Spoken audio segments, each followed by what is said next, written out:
आप सोचते होंगे कि अगर मैं बहुत इंटेलिजेंट बन जाऊं, साइंस में नई डिस्कवरीज कर लूं, कुछ पेटेंट्स मेरे नाम हो जाए तो मैं बहुत अमीर बन सकता हूं। लेकिन क्या आपको निकोला टेस्ला की लाइफ के बारे में पता है? निकोला टेस्ला के नाम पर 300 पेटेंट्स थे। वो 9 लैंग्वेजेस बोल सकते थे। आज इतने सालों के बाद भी जितनी भी मोटर चल रही हैं, जितनी भी फैक्ट्रीज में काम हो रहा है, उन्हीं की इन्वेंशन इंडक्शन मोटर की बदौलत है। हमारे घर में बिजली उन्हीं की डिस्कवरी की वजह से आई है। लेकिन क्या आपको पता है कि 7 जनवरी 1943 में एक न्यूयॉर्कर होटल के स्टाफ में काम कर रही एक औरत ने होटल के रूम नंबर 3327 को खोला और उसके अंदर उन्हें एक 86 साल के बूढ़े आदमी की लाश मिली। और वो लाश निकोला टेस्ला की थी, जो उस होटल में पिछले 9 सालों से रह रहे थे। निकोला के पास आखिरी दिनों में कोई पैसे नहीं थे और वो काफी टाइम से सिर्फ दूध और बिस्किट पी के अपनी जान बचा रहे थे। और हर रोज उस खाने में से भी कुछ हिस्सा पास के कबूतरों को दे देते। अब मेन सवाल जो आपके मन में आ रहा होगा और वो ये होगा कि इनके साथ ऐसा क्यों हुआ, क्योंकि इन्होंने तो खुद की एक कंपनी टेस्ला इलेक्ट्रिक कार भी बनाई थी। और आज की ये वीडियो इसी टॉपिक के ऊपर है। टेस्ला का जन्म 10 जुलाई 1856 में स्मिल्जन, क्रोशिया में हुआ था। टेस्ला के फादर एक पुजारी थे, जबकि माँ खेती का ख्याल रखती थी। टेस्ला के दोनों पेरेंट्स एक अच्छी फैमिली में से थे। टेस्ला का एक बड़ा भाई था और 3 बहनें थी। टेस्ला अपने बड़े भाई डेन के साथ बहुत खुश होकर रहते थे और उनके साथ पक्षी पकड़ते, मछलियां पकड़ते और बाकी गेम्स खेलते। लेकिन जब निकोला 7 साल के हुए तो निकोला के बड़े भाई डेन की घोड़े से गिरकर मौत हो गई। निकोला अपनी बायोग्राफी में लिखते हैं कि मैं इस इंसिडेंट को कभी भुला ही नहीं पाया। मुझे हमेशा अपने भाई की मौत का सीन याद आता रहता था। उन्हें ऐसा लगता था कि उनके पेरेंट्स उनके बड़े भाई से ज्यादा प्यार करते थे और उनकी मौत के बाद वो टेस्ला को भूलने लगे थे। निकोला टेस्ला के फादर की सिटी ऑफ गॉस्पिक में ट्रांसफर हो गई और यहाँ पर टेस्ला की स्कूलिंग स्टार्ट हुई। टेस्ला पढ़ाई में बहुत इंटेलिजेंट थे। उन्होंने 9 से ज्यादा लैंग्वेजेस सीखी। वो हर एक सब्जेक्ट में A+ ग्रेड ले आते थे, चाहे फिर वो फिजिक्स हो, मशीनरी हो, केमिस्ट्री हो या फिर इवन फ्रेंच क्यों ना हो। सारे टीचर्स टेस्ला को बहुत अटेंशन देते, जिसकी वजह से बाकी स्टूडेंट्स उनसे चिढ़ने लगते। वो इतनी मेहनत करते थे कि उन्होंने 4 साल की स्कूलिंग 3 साल में कंप्लीट कर ली। स्कूलिंग के बाद जब टेस्ला घर पहुंचे तो उन्हें कॉलरा नाम की बीमारी हो गई थी, जिससे उनकी मरने वाली हालत हो गई। टेस्ला के डैड को लगा कि वो मर सकते हैं और अपने बेटे की खुशी के लिए उन्होंने टेस्ला से कहा कि तुम जो बनना चाहो वो तुम बन सकते हो और मैं तुम्हें पुजारी बनने के लिए मजबूर नहीं करूंगा। और लकीली टेस्ला कॉलेरा से रिकवर हो गए और उन्होंने ऑस्ट्रिया में पॉलिटेक्निक ज्वाइन कर लिया। पॉलिटेक्निक में उनके साथ एक लाइफ चेंजिंग इवेंट हुआ।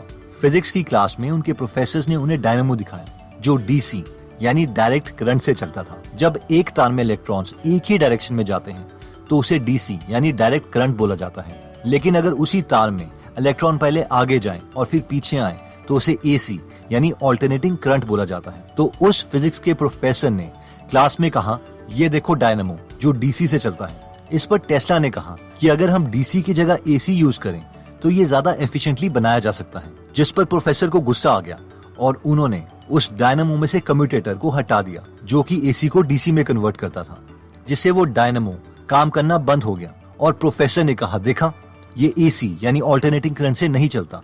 और इस इंसिडेंट के बाद टेस्ला ने अपने लाइफ मिशन ही बना लिया AC यानी ऑल्टरनेटिंग करंट पर काम करने का। और उनकी पूरी लाइफ की मैक्सिमम डिस्कवरीज AC से ही रिलेटेड हैं। अपने कॉलेज के फाइनल ईयर तक आते आते टेस्ला स्टडी से बोर हो गए और उन्होंने जुआ, ताश वगैरह खेलना स्टार्ट कर दिया और कॉलेज बीच में ही छोड़ दिया। अपनी फादर की डेथ के बाद उन्होंने ब्यूडापेस्ट में एक अमेरिकन टेलीफोन एक्सचेंज पर काम करना शुरू किया, जहां पर वो खंभों पर चढ़कर टेलीफोन लाइंस को ठीक करते हैं। टेस्ला इमेजिनेशन में बहुत अच्छे थे।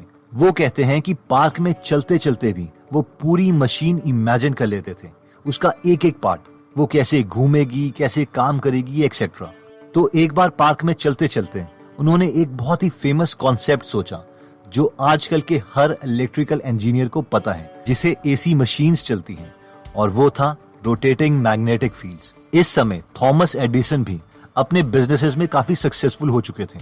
उस वक्त एडिसन की कंपनी अमेरिका और पूरे यूरोप में अमीर लोगों के घर में अपनी DC करंट से लैंप लगवाती थी और रोशनी देती थी, जिससे वो काफी पैसे कमा रहे थे। टेस्ला एडिसन को सेंट्रल स्टेशन में एक लेबोरेटरी में मिले और एडिसन ने टेस्ला से पूछा कि उन्होंने कभी किसी इंसान को खाया है। ऐसा एडिसन ने टेस्ला से इसलिए पूछा क्योंकि जहां पर टेस्ला रहते थे उनके पास एक गांव में लोग मानते थे कि ड्रैकुला अभी भी जिंदा है।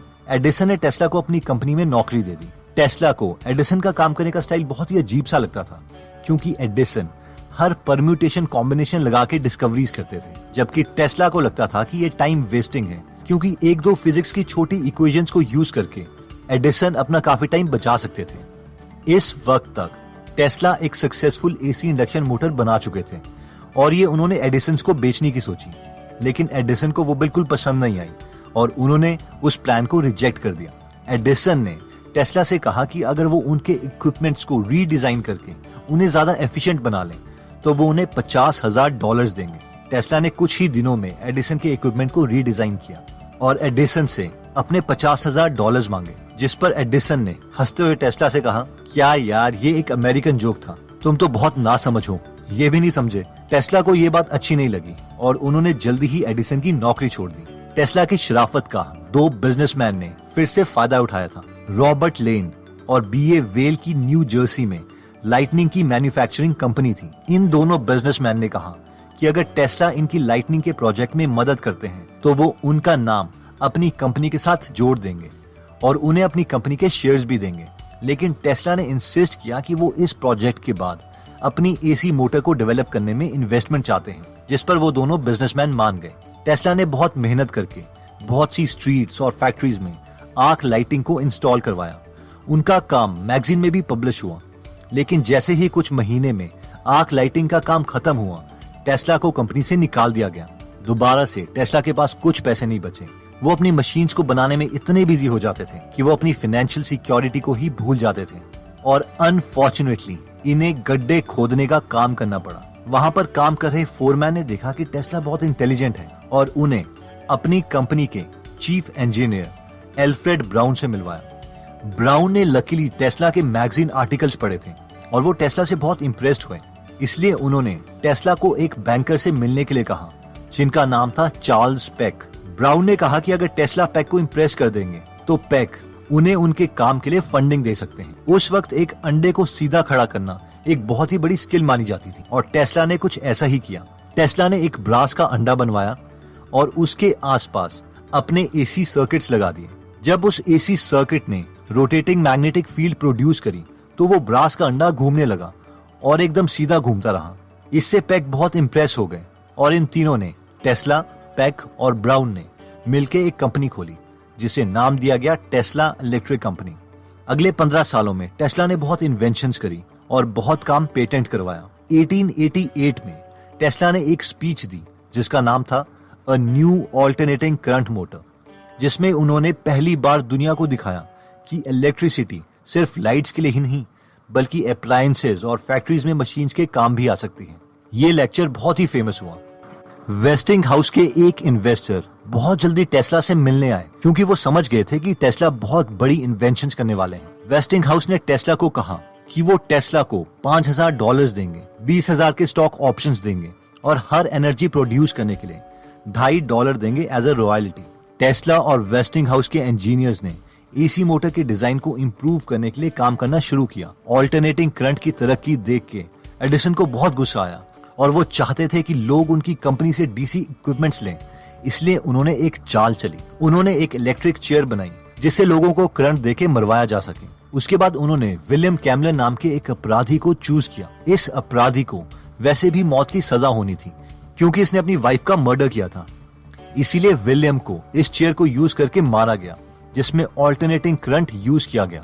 पहले विलियम के मुंह से झाग निकली, उसके बाद उनकी बॉडी हार्ड हो गई। सब उसकी मौत को देख के हैरान हो गए थे और उन सब लोगों को बताया गया कि इनको मारने के लिए ऑल्टरनेटिंग करंट यूज हुआ है, इसलिए ऑल्टरनेटिंग करंट खराब है। उसके बाद भी एडिसन नहीं रुके।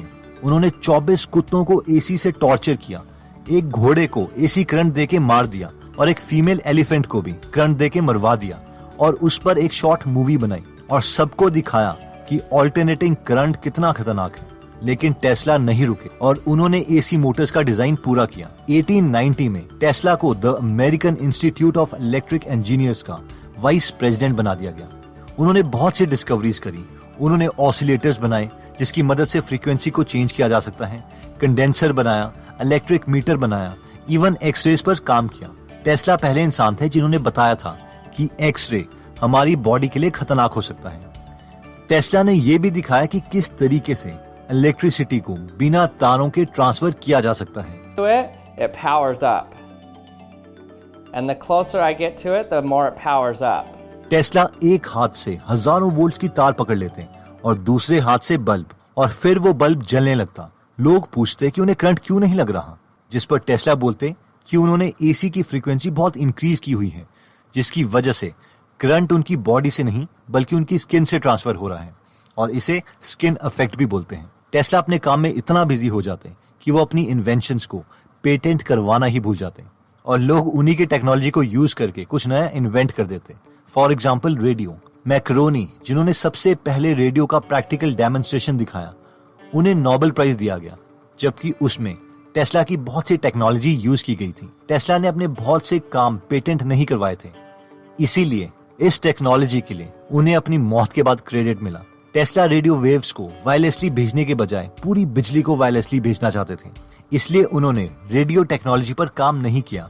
सब इन्वेस्टर्स को लगा कि रेडियो टेक्नोलॉजी में ज्यादा पैसे हैं, इसलिए टेस्ला की फंडिंग विड्रॉ कर दी गई और वो दोबारा से ब्रोक हो गए, और 86 साल की उम्र में वो गरीबी की हालत में मरे।